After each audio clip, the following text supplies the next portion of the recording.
ان فی ذلک لآیۃ للمؤمنین، ان فی ذلک، بے شک اس میں، لآیۃ، البتہ ایک نشانی ہے، للمؤمنین، ایمان لانے والوں کے لیے۔ کس میں؟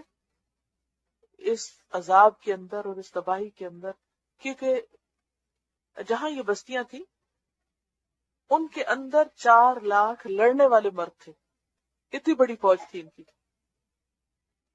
400,000 کی آرمی تھی، لڑاکے اور زبردست قسم کے لوگ، جنگجو، لیکن سب بدکار اور مجرم تھے۔ جبریل علیہ السلام نے سارے علاقے کو اپنے پروں پہ اٹھایا، یعنی اپ سائڈ ڈاؤن کیسے کیا؟ انہوں نے کیا کیا؟ سارے علاقے کو سویپ کر دیا، کیسے؟ اپنے پروں پہ اٹھایا، پھر ان کو اوپر لے گئے اور اوپر سے اٹھا کر انہیں الٹا کے زمین پہ دے مارا۔ کیا بچا ہوگا؟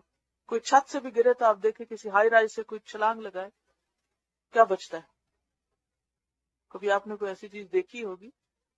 ایسے انسان کی ہڈی چورا ہو جاتی ہے، اس کی کھوپڑی پھٹ جاتی ہے، اس کے ہر طرف اس کے چیتڑے اڑ جاتے ہیں، اور پھر اس سے ایک زبردست دھماکہ ہوا، اور پھر صرف اتنا ہی نہیں، یہ چیخ بھی تھی، دھماکہ بھی تھا، اوپر سے گرایا بھی گیا، پھر اوپر سے پتھروں کی بارش ہوئی، یعنی صرف اتنا بھی نہیں تھا کہ بس ایک دفعہ گرا دیا گیا، مار دیا گیا، نہیں، اوپر سے اور پتھر برسائے گئے،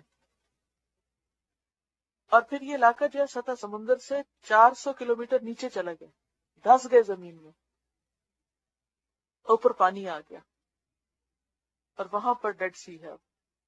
اور ڈیڈ سی کو ڈیڈ سی کیوں کہتے ہیں؟ کیونکہ اس میں کوئی لائف نہیں، کسی قسم کی کوئی مچھلی، مینڈک، کوئی جانور وہاں زندہ نہیں رہتا، اس کو بحر مردار کہتے ہیں، ڈیڈ سی کہتے ہیں۔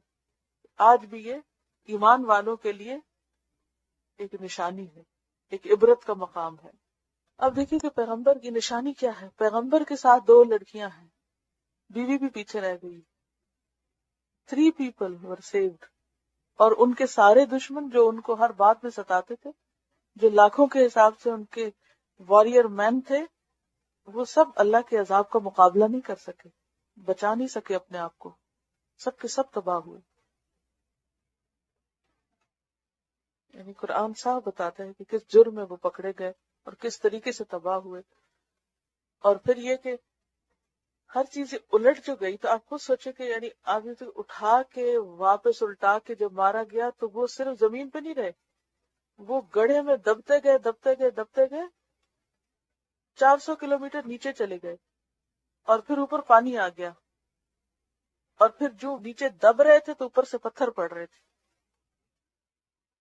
اور یہ بھی کہا جاتا ہے کہ اس کے وہاں پر پانی کی وجہ تیل بھی ہے، اور پھر اسفالٹ وغیرہ بھی، اور دھماکے بھی ہوئے، اور کالے قسم کے پتھر بھی دیکھے گئے، یعنی آگ کا عذاب، پتھروں کا عذاب، دھنسنے کا عذاب، پانی میں ڈوبنے کا عذاب، پٹخائے جانے کا، یعنی ایک نہیں کئی قسم کے عذاب ساتھ شامل ہو گئے۔ اللہ تعالی ہم سب کو ایسی چیزوں سے محفوظ رکھے۔